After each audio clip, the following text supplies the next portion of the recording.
What's up guys, I'm Phoenix Master 1 and we have the next update announcement for FEH. I'm going to be discussing all of the contents of that, and we also have the remix of Legendary Eliwood and long-awaited Yune. So we already know what they're going to be getting for their remix, but the Refine is going to be out on the update itself, and only then we're going to be able to know that. So Eliwood ends up getting Flow Refresh as the new skill, and this is really great for giving him partial null follow-up.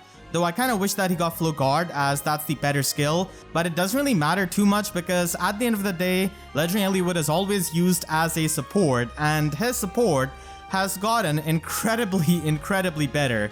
Vision of Arcadia 2 does require you to have a dragon or a beast ally on your team, and that is extremely easy to do because we have gotten so many top tier dragon and beast units, and dragon units of course getting the buff with the Arcane Grima and Distant Counter Dragon Sacred Seal. So you can easily run units like Fallen Ninian, Legendary Ninian, or like Asker, and even in Arena, you can build up the beast units as your merge projects. So if a dragon or beast ally is present, then he can give +6 attack speed and defense, as well as Null Panic and Canto 1 to himself and the ally with the highest attack for one turn. So this is extremely good support, and he's definitely going to be a force to be reckoned with in competitive modes as well. So in Summoner Duels, raid bosses are a thing. A raid boss is pretty much a unit that you give a lot of stats to, a lot of support to, and they can function as your main unit for your team.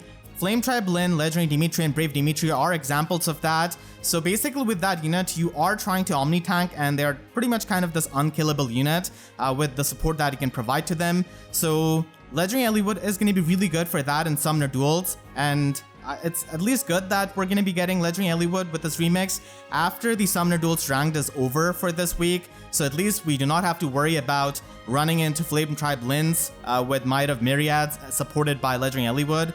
In Aether Raids offense, this is also going to be extremely good because you're not going to be caring about any kind of panic manner, and in the win season he can easily be used, and even in the chaos season, like, you don't really care about the blessings, so you can omni tank pretty easily there along with the support of Legendary Eliwood. And getting Canto 1 is going to be pretty amazing for a lot of the infantry units because they do not have access to that naturally. So keep in mind that this Canto is actually flat Canto 1, so even if they teleport, they're always going to be able to have the one Canto. And the Null Panic is always useful in Aether Raids offense, and even in Arena, if you do use him as your Wind Legendary unit in your Wind core, he's actually going to be helping you tremendously because you can just get the Canto on, say, like an infantry unit, and that retreat option is incredibly valuable in Arena. So even though Legendary Eliwood doesn't really score all that high in the Colosseum game modes, his support is going to be top tier, and you can always just attack match your units so that all of them have the same attack stat, and then all of them can pretty much get the support out of Legendary Eliwood, but that is definitely harder to do. And he's also going to be getting a weapon refined to his Ardent Durandal, which does give bonus doubler to the ally with the highest attack stat. So I think now the bonus doubler is also going to be given to him, similar to how Vision of Arcadia does it, and they could actually double down on the support and make it so that maybe Eliwood can give visible null follow-up, or maybe dull effect to the ally with the highest attack and himself. So they could do that, or they could just go the combat route and maybe give him some kind of damage reduction like Brave Eliwood, because he already gets the partial null follow-up from Flow Refresh.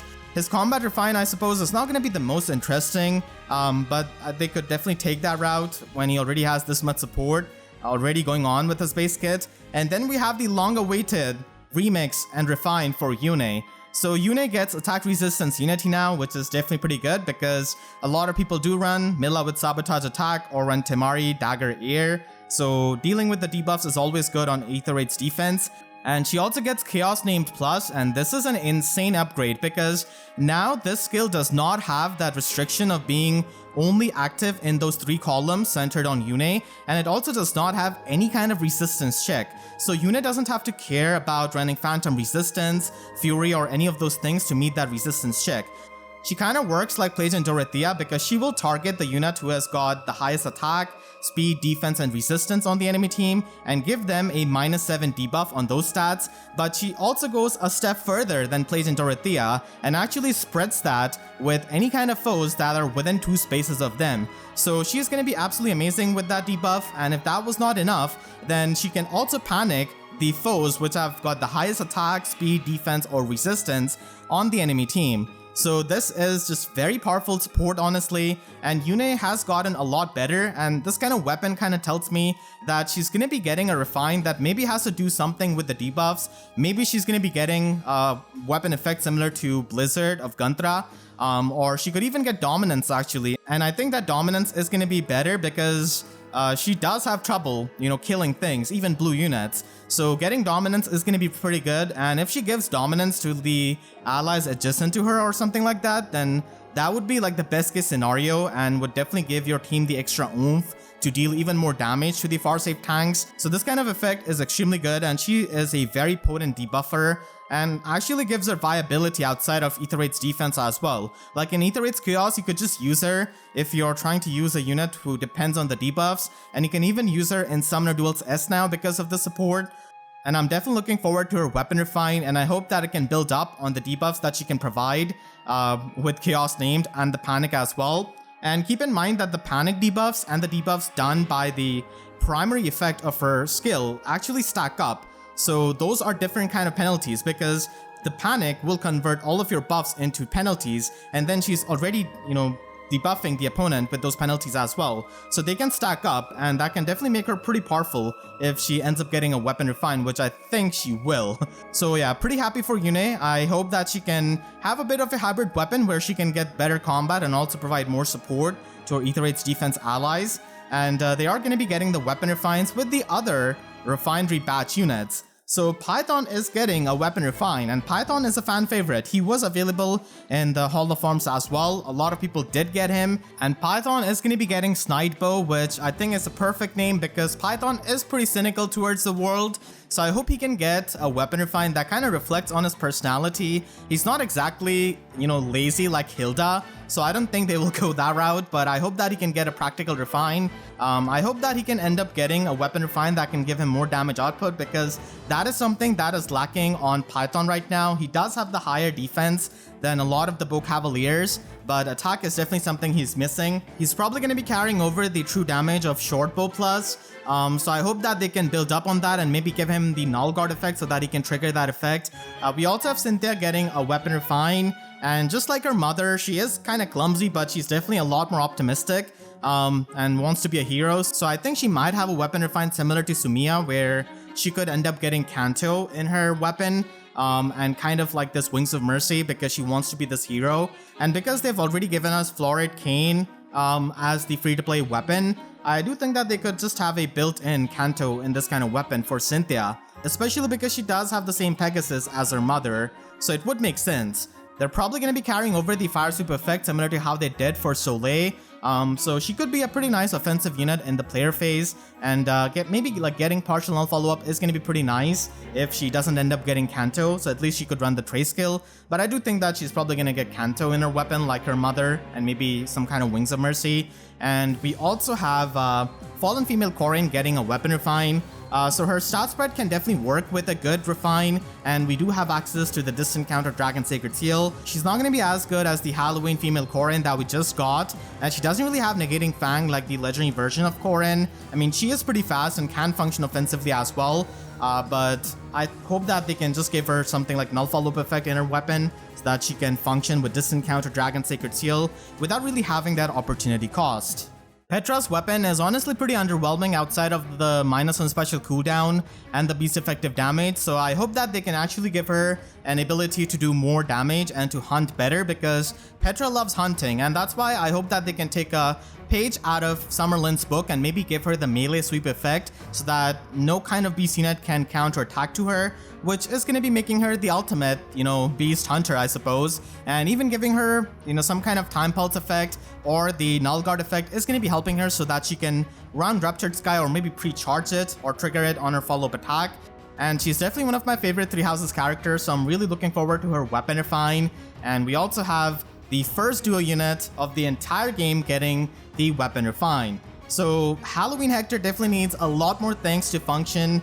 I hope that he can get some kind of auto follow-up and follow-up negation in his weapon similar to some of the other Hectors. And even if he gets like some kind of damage reduction like Legendary Hector's weapon refine, that would be pretty good as well.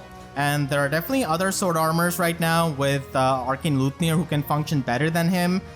So this is going to be pretty exciting to see our first duo weapon refine. But keep in mind that his duo skill is not getting any kind of weapon refine. It is going to be staying the same.